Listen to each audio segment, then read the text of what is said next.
Steve Cardenas, a.k.a. Rocky the Red Power Ranger, and you are watching SmarkTank Revolution. Ladies and gentlemen, welcome back to the SmarkTank Revolution, where we always kick out at 2.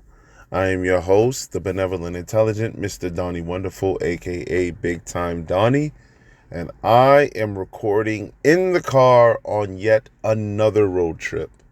This time to New York City, where I frequent. I'm always in New York. All right? Always. Literally always in New York City. This little pit stop is nothing for me. I do it all the time.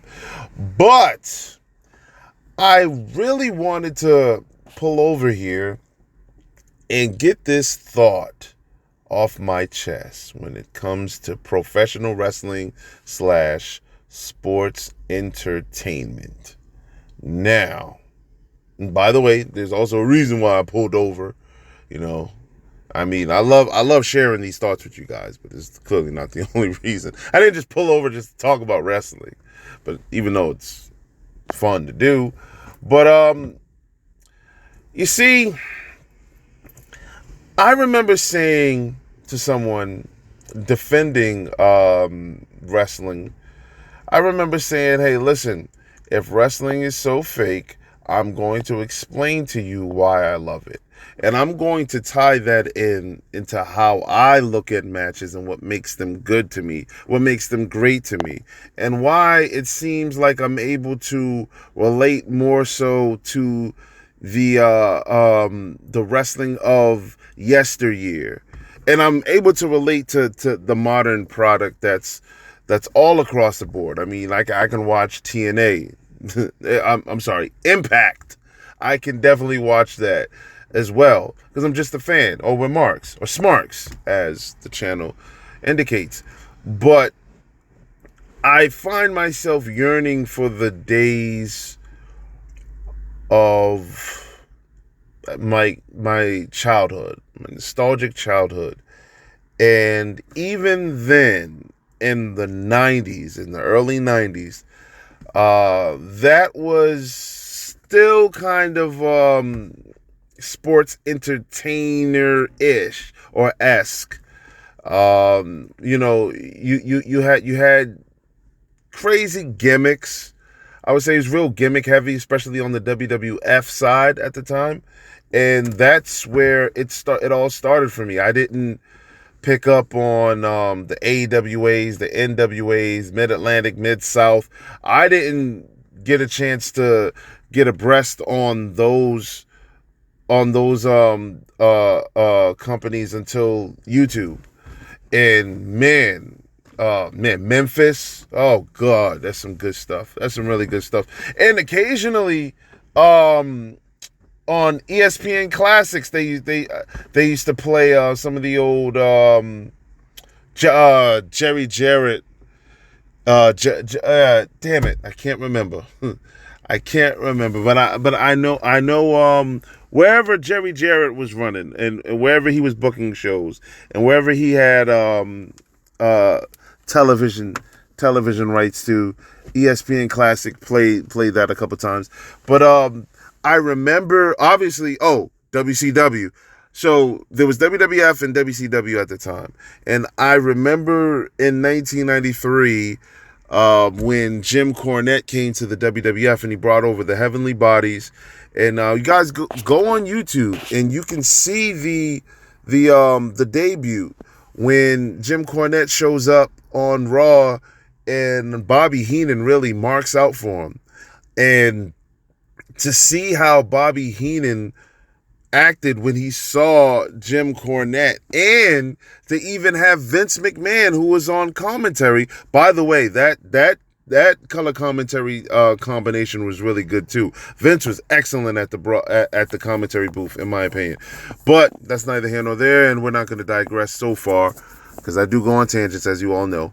But when Bobby Heenan marked out for Jim Cornette and Vince McMahon even mentioned Smoky Mountain Wrestling, I remember wanting to see Smoky Mountain Wrestling. That was the first time that I've ever heard of the Rock and Roll Express.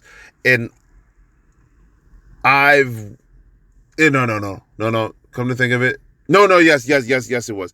The Midnight Express was a name that I've heard, but I never heard of them or seen the Rock and Roll Express until 1993. And when I saw them, I said, "Hey, wait a minute. These are older guys, and they don't look like they just started wrestling." And I remember trying to see Smoky Mountain Wrestling and having no idea where to find it, what channel it came on, but just always being curious. And seeing it now on YouTube, I'm telling you, it far exceeded my expectations. But let me tie this in. So when I mentioned that I miss yesteryear's wrestling, I just miss being a kid and when Kayfabe was alive, essentially, because I remember a lunch mother when I was in like the first or second grade saying that that wrestling was fixed, it was staged, and I said, how could that possibly be? And when you look back, like the promos, of course they were given in a completely different style. WWE now scripts the majority of their promos, but wrestlers were able to go out and be themselves and project their personalities on what they were saying. So I feel like I was able to relate to that more, and I believe that. And as we all know, some wrestlers, they're not the best actors. So I'm really thinking that, for example, I'm just going to throw Hacksaw Jim Duggan really has a problem with Erwin R. Shyster, the IRS. Just throwing two random names out, but whatever the case may be, whatever. So I'm really believing that. And look at wrestling today.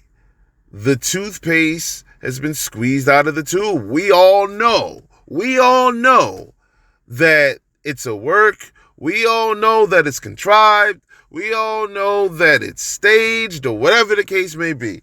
So when I see this, how I rate matches, and this is why I think certain matches are classics. When you go back and you watch matches, knowing what you know now, if there's no hint that these guys are working together, then that match is a classic to me. For example, WrestleMania 13. The greatest wrestler to ever lace a pair of boots. I'm the excellence of elocution. But the excellence of execution, Bret the Hitman Hart versus Stone Cold Steve Austin. I remember watching that in real time, saying, damn, this right here is tense. And I'm a huge Bret Hart fan, and I'm the double turn didn't work for me. I walked in a Bret Hart fan, and I walked out a Canadian. I didn't care. I still booed Stone Cold. Gave him his respect, but I still booed Stone Cold. And there was nothing about that match that felt like it was like that it was a work. That felt real. Ken Shamrock there, that felt real. Okay? So how about this one? So now let's fast forward 12 years. WrestleMania 25, arguably the greatest, not even arguably, in my opinion, as a Bret Hart fan, the greatest match in WrestleMania history, The Undertaker versus Shawn Michaels, hands down. And the reason why I feel that way, because now we all know what it is. Again, as I referred to, kayfabe is dead, toothpaste was squeezed out of the tube, we all know it's a work. Replay that whole stanza that I just said, but we know this. And I remember purposely not going on websites because I didn't want any spoilers. But when you look at that match and the drama of that match, I couldn't tell that they were working together. And that's the theme of a lot of the new generation matches. You can talk about how corny the gimmicks were, but the wrestling was second to none. Even when you go on the WCW side. WCW side that was the first time I saw, and I know he doesn't get mentioned, but that was the first time I saw Chris Benoit. You guys remember when he had the star in his tights? He had yellow and the blue. When he had the star on his sights, when he gets out of the car, it says WCW where the big boys play. You know. Then he came and wrestled. I said, yo, this dude is legit. This dude is legit. But you look at those matches. There's no sign of, hey, I'm setting you up to do this, or we're really working together. It really felt like a gladiator sport. It really did. And I'm not throwing anybody under the bus. I'm a huge fan of AEW. Help. WWE does this now sometimes, where you got guys standing around to catch each other for a dive. So if you're familiar with us on this channel, you know that when my esteemed colleague, Mr. Joey Business, shout out to you, Joey, when we do our reviews of the pay-per-views and premium shows, we like to rank matches. And we have a very bipolar ranking system. 1 count, 2 count, 3 count. And the context of whatever we rate it can be that's just as bipolar as the numbers, as the counts we give it. Sometimes it may be a 4 count. We all know there's only 3 counts, and they ring the bell. But a 1.5 count still may be a good match. But when I watch wrestling and I'm trying to rank these matches, when I see too much cooperation, and I understand that guys are being safe, but when I see too much cooperation, I go, ugh, I'm like, and I'm not being a detractor of that. You know, I understand that's how people work. But I remember watching or talking about superstars back in the day. WWF superstars used to come on Saturday mornings. And I remember a buddy of mine saying that, hey, I was watching wrestling, man. He said, dude swung and hit and didn't even hit him. Hit the air, and the dude and the dude sold it. And that's not what he said. I mean, I can't remember exactly who the wrestlers were, but we started catching those errors. All right, like back then when wrestlers were talking with each other, like we didn't know that they were calling the match, or we didn't know that they were calling any audibles. Like, I had no idea. I used to just think they're talking trash. Like, now we know. But I don't really penalize guys, you know, because I think that's more of a production thing. Like, all right, if it's a headlock, you might not want to catch a man talking to him, calling the match. I definitely want to hear it. But like, when there's no way in the world you can mask just standing around and just waiting to you're standing around and just waiting for the dive to come, and everybody's doing the dives. And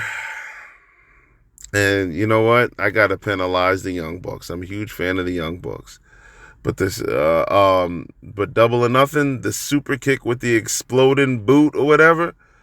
Come on. Come on. Joey and I were at Dynamite 2020, I think. October 2020. No. Or 2021, I believe. October 2021. Kenny Omega and the Young Bucks come out as the Ghostbusters, and with Adam Cole, I think they come out as the Ghostbusters. I'm like, oh, can't take that serious. and even look, say what you want. I just did an Essentials episode where I ranked the Ultimate Warrior, and people might not have been thrilled with his mat work, but that man was serious. Okay. Say what you want about Brock Lesnar. You take everything that he does seriously. Okay? And just unless it was a comedy gimmick match, you didn't even have that in in the new generation era where you had school teachers, plumbers. Shout out to TL Hopper. I used to actually love that name, TL Hopper. TL Hopper. You had the Goon. You had the Phantasm. You had Mantar. You had Aldo Montoya, the Portuguese man of war. You know, like that's not that wasn't an occupation gimmick. But you had Isaac Yankem DDS, who became Kane. You had all these dumb gimmicks, but look, their matches were serious. Their matches were serious.